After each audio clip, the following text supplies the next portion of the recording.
Bismillahirrahmanirrahim. Dimuliakan Allah Subhanahu wa ta'ala, sejenak kita merenung bahwa kita di dunia ini tidak akan lama.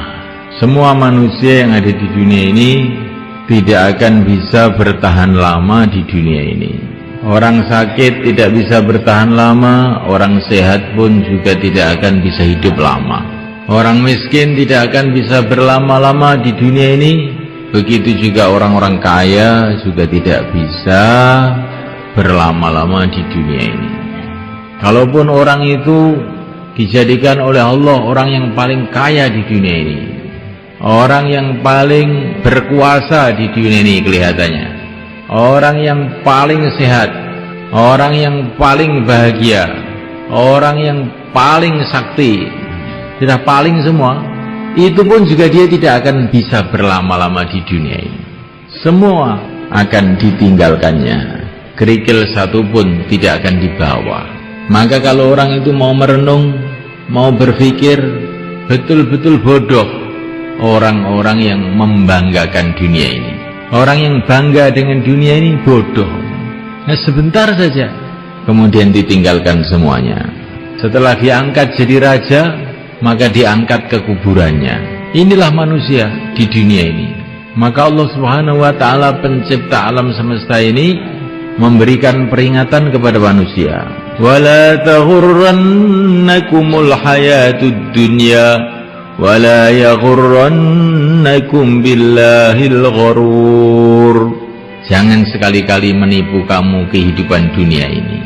Jangan sekali-kali menipu kepada kamu si penipu, yaitu syaitan. Dunia ini menipu, kelihatannya seperti hebat, kelihatannya seperti besar, tapi hakikatnya kosong, nggak ada apa-apanya. Mana raja-raja yang katanya dulu hebat-hebat itu? Mana raja Persia yang katanya kekuasaannya separuh dunia itu? Mana raja Romawi? Mana Brawijaya, raja Majapahit? Mana patihnya yang namanya Gajah Mada? Di mana? Seolah-olah tidak pernah hidup di dunia ini. Mana Bung Karno yang katanya kalau berpidato bisa memukau seluruh orang? Mana dia? Mana Pak Harto? Mana dia? Mana Gus Dur? Di mana dia? Sebentar lagi juga orang-orang akan tanya, kita pun seolah-olah tidak pernah hidup di dunia ini.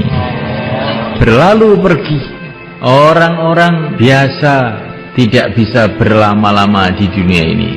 Orang-orang yang luar biasa pun juga tidak bisa berlama-lama di dunia ini. Sampai orang-orang suci, para nabi, para rasul alaihimussalatu wassalam pun juga tidak bisa lama di dunia ini. Karena apa?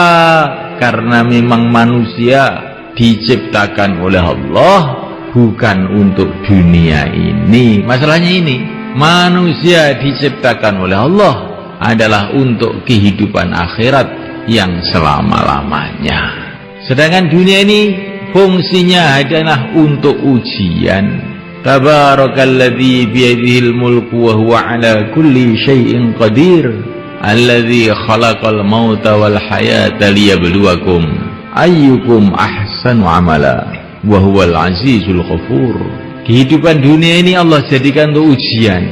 Allah hendak menguji, ayyukum ahsanu amala, mana yang paling baik di antara kamu amalnya. Tapi kita harus paham, Allah menguji itu bukan karena Allah ingin tahu.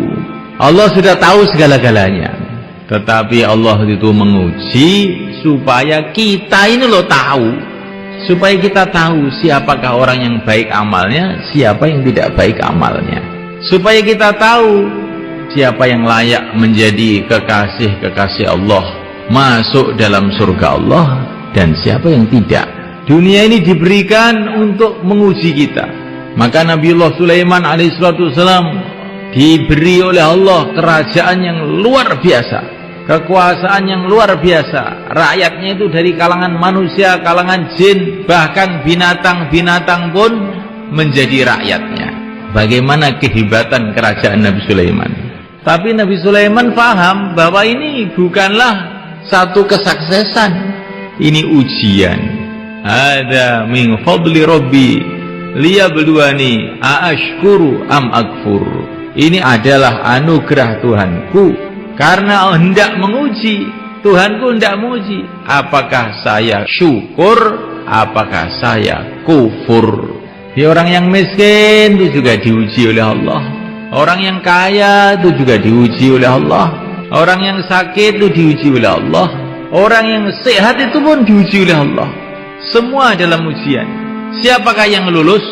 Orang yang dalam keadaan sakit, keadaan sehat, keadaan kaya, keadaan miskin, tetap istiqomah, hatinya bergantung kepada Allah, istiqomah menjalankan perintah Allah, istiqomah menjauhi larangan Allah.